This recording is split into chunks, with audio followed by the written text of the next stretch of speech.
मैं बसपा से जुड़ा हुआ नहीं हूँ, मैं बसपा की विचारधारा से जुड़ा हुआ हूँ। बसपा को जो लोग इस समय चला रहे हैं वो परिवारवादी लोग हैं, वो परिवारवादी लोग हैं और वो एक दायरे में सोचते हैं। उनका भी समय जाने वाला है और 2024 में कुछ नहीं होने वाला है। और बहुजन समाज पार्टी का जो लोग नेतृत्व कर रहे हैं, हमारी तो सबकी उम्मीद रही है, हमारी सभी जाति के लोग, जाति के आधार पर वोट हो रहा है भारत के अंदर, वो वोट देते ही है। पूरा जाटव समाज मायावती जी के साथ है और उनको अगर कोई भतीजा अपने भतीजे के अलावा नज़र नहीं आता है तो ये उनका दुर्भाग्य, हमारा दुर्भाग्य तो नहीं है। हमारे लिए तो बहन जी हैं, हमारे लिए बुआ है, वो हमारा आदर्श है, हम उनको, उनके योगदान को हम कभी भूल नहीं सकते। लेकिन जिस तरीके से उन्होंने व्यवस्था बना रखी है वो एक तरीके से ब्राह्मणवादी व्यवस्था बना रखी है, तानाशाही व्यवस्था बना रखी है। उन्होंने बहुजन समाज बनाने के बजाय सर्वजन समाज का निर्माण कर रही है, उनकी कीमत उनको 24 में चुकानी पड़ेगी। मैं आपको बताना चाहूँगा कि कुछ लोग समाज में तोड़ने का दूसरे लोगों पर आरोप लगा रहे हैं, जैसे चंद्रशेखर जी हैं या कोई और लोग हैं उन लोगों पर आरोप लगा रहे हैं। तो मैं आपके माध्यम से बताना चाहूँगा कि 2014 में तो चंद्रशेखर नहीं था, 2024 में तो कोई विरोधी नहीं था। 2014 में बहन जी ने अकेले चुनाव लड़ा पूरे देश में, हालात आप देखिए। 2015 में चुनाव हुआ, छोटी क्षेत्रीय स्तर पर चुनाव हुआ, तब भी बहन जी अकेले लड़ी। 2017 में विधानसभा का चुनाव हुआ तो बहन जी अकेली थी, कोई चंद्रशेखर या कोई और पार्टी नहीं थी, फिर भी बहन जी नहीं जीत पाई। 2019 में भी पूरा जाटव समाज और बहुजन समाज बहन जी के साथ रहा और बहन जी का कुछ भी नहीं हुआ। समाजवादी पार्टी से गठबंधन ना होता तो शायद 10 सीटें ना होती, मैं पूरी यकीन के साथ कह सकता हूँ, क्योंकि वोटों का आंकड़ा हमने देखा है, हमने आंकड़े देखे, हमने वोटों के दस्तावेज हमने पढ़े हैं कि किस तरीके से वो परिणाम आए थे। वहाँ पर भी एक क्या कहते हैं, अहंकार उनको खा गया एक तरीके से। तो आज उनके 10 MP हैं और अब 2019 में भी कोई आज़ाद वगैरह तो नहीं था, कोई चंद्रशेखर नहीं था। और 2022 का चुनाव हुआ, 2022 में भी मैं बता रहा हूँ कोई चंद्रशेखर था ही नहीं, आज़ाद समाज पार्टी थी नहीं या कोई और पार्टी थी नहीं, बहन जी अकेली थी। तो 2023 में भी 22 में भी इनका कुछ नहीं हुआ।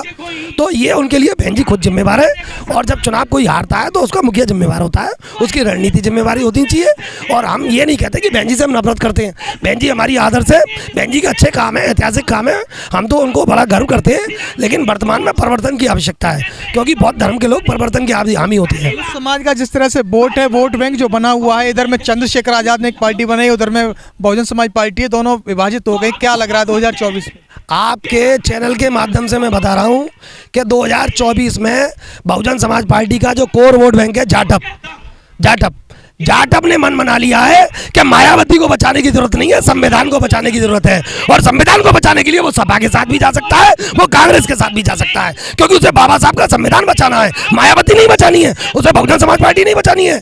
मैं दावे के साथ कहता हूं बहुजन समाज पार्टी का कोर वोट जाटव और पूरे भारत में चमार मायावती को बाद में बचाएगा, पहले भारत के संविधान को बचाएगा। और संविधान को बचाने के लिए, बाबा साहब के संविधान को बचाने के लिए वो किसी भी हद तक सपा के साथ जा सकता है, जैसा घोसी में आपने देखा, वो किसी भी हद तक कांग्रेस के साथ जा सकता है, क्षेत्रीय दलों के साथ जा सकता है, क्योंकि बात बहुजन समाज पार्टी को सत्ता में लाने की नहीं है, बात इस समय मायावती को बचाने की नहीं है, बात बहुजनों को सत्ता में लाने की नहीं है, बात है बाबा साहब के बनाए हुए संविधान को बचाने की। 2 साल 11 महीने 18 दिन की बाबा साहब की मेहनत की, बाबा साहब के जीवन पर 4 बच्चे बच गए, उनको त्याग कर दिया बाबा साहब ने, खुद भी अपने जीवन के सुखों को त्याग कर दिया। उस बाबा साहब का संविधान खतरे में है और उस संविधान को बचाने के लिए भारत की सबसे मजबूत जाति, भारत की राजनीतिक मजबूत जाति, भारत की सशक्त जागरूक जाति जाटव जिसको कहते हैं, उत्तर भारत में जिसको चमार कहते हैं, उसने मन बना लिया है कि संविधान को बचाने के लिए वो किसी के साथ भी जा सकता है। दावा कर रहे हैं, आवश्यकता नहीं है। आप दावा कर रहे हैं कि बहुजन समाज जो है संविधान बचाने के लिए, और बहन जी दावा कर रही है धर्म के दलित वोट आज भी मेरे साथ में जुड़ा हुआ है।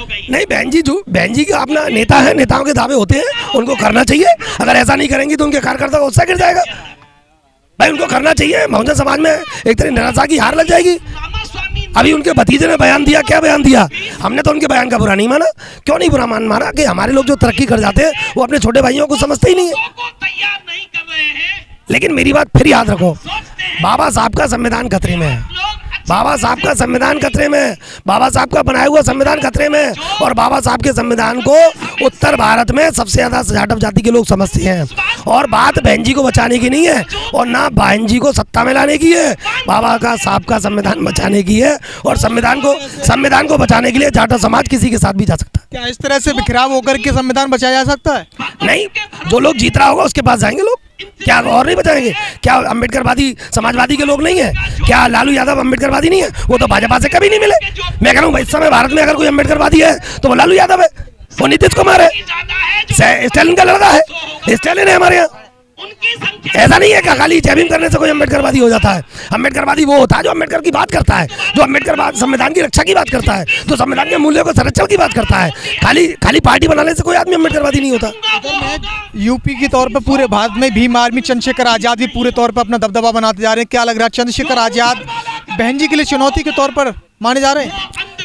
देखिए, भारत के अंदर भारत के सामाजिक व्यवस्था को समझिए। भारत में कोई किसी के लिए चुनौती नहीं है। उनके लिए भी खुला काम है, उनका अपना स्टाइल है काम करने का, उनका अलग तरीके का काम है, तो वो अपने तरीके से काम कर रहे हैं। बहन जी अपने तरीके से काम कर रही हैं। टकराव की कोई स्थिति है नहीं, साफ साफ है भाई।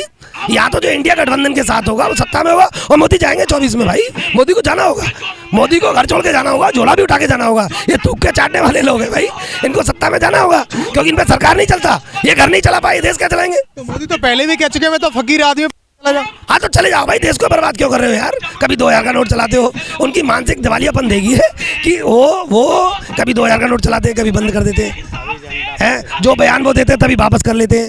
मैं पहले समझता था कि भारत की सरकार तानाशाही है, मैं समझता था ये कट्टरपंथी सरकार है। मुझे अब पता चला कि सरकार बेवकूफ़ों की सरकार है, इसे बेवकूफ़ लोग सरकार चला रहे हैं, जो एक फैसला शाम को देते हैं, सवेरे वापस ले लेते हैं।